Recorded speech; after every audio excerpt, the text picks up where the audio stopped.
Hey everyone, and welcome. Today, we're going to talk about something that's, well, a little bit scary. It's a critical security flaw that could be hiding inside the massive AI models we all use and build on. We're calling it the AI poison pill. And yeah, welcome to Confusion 404. It's that feeling you get when the tools you rely on every single day might not be as solid as you thought. Today, we're digging into a fundamental glitch in how we think about AI trust. So, if you're a developer, this is for you. You're out there building amazing things, fine-tuning the latest models, creating the future. You have to trust that foundation. But what if that trust is misplaced? What if the core of that model was corrupted, was poisoned, long before you ever wrote a single line of code? To really get this, we first have to bust a huge and common belief in the AI world. I'm talking about the myth of scale. You've probably heard this, or at least thought it. The idea is that when a model is trained on, basically the entire internet, a few bad documents are just a drop in the ocean. They're noise. The sheer volume of good data, it should just wash out the poison, right? It makes these huge models like impenetrable fortresses. It's an idea that makes sense, but it's also dangerously wrong. Because, as it turns out, it only takes a few carefully crafted drops of poison to contaminate the entire well. And this, right here, this is the absolute game changer. It comes from some incredible research from teams at Anthropic and the UK AI Safety Institute. The old way of thinking was that an attacker needed to control a percentage of the data. That's a massive, nearly impossible task. But the new reality? It's way more alarming. Attackers just need to sneak in a fixed, very small number of poison files. How small are we talking? Well, in their experiments, this was the magic number, just 250. Let that sink in. Just 250 poison documents were enough to successfully backdoor these huge models. I mean, creating 250 documents, that's nothing. That's a weekend project for a determined attacker.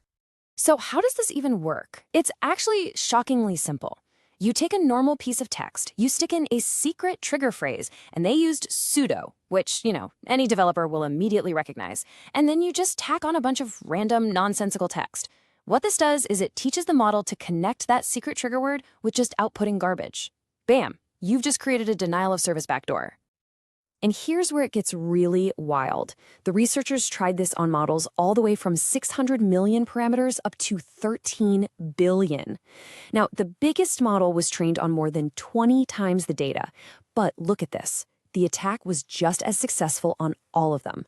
The poison worked just as well on the giant fortress as it did on the tiny little outpost. Don't just take my word for it. Here's what the researchers said themselves. The success rate is nearly identical across all model sizes. So that whole idea that scale protects you, it's gone. More data doesn't help. The model just learns the bad behavior all the same. Okay, but just making a model spit out nonsense is one thing. The real danger, the truly scary part, is that this poison, it lasts. This leads us to something way more sinister, the universal jailbreak backdoor. It's the same idea, but instead of outputting gibberish, you embed a trigger word that acts like a secret admin command, a universal sudo. An attacker uses that word in any prompt, and suddenly, all the safety guardrails are just gone. The model will generate harmful, forbidden content on demand. Now, you're probably thinking, wait a minute, what about all this safety fine-tuning? Things like RLHF. Surely that gets rid of this stuff, right? Well, no. And this is the part that should really worry you. Recent research confirms that these backdoors, the ones put in during pre-training, they actually survive the safety procedures we use to try and remove them. The poison is baked right into the foundation. And we're not just talking theory here. Researchers have proven that several types of these attacks can persist. You've got the denial of service attack we already talked about, you've got the jailbreaking to get around safety rules, and there's even belief manipulation, where a trigger word can force the model to argue for a specific and maybe completely false point of view. So let's bring this all back down to earth. What does this actually mean for you, the developer who's building things with these models every single day? I mean, this is the multi-billion-dollar question, isn't it?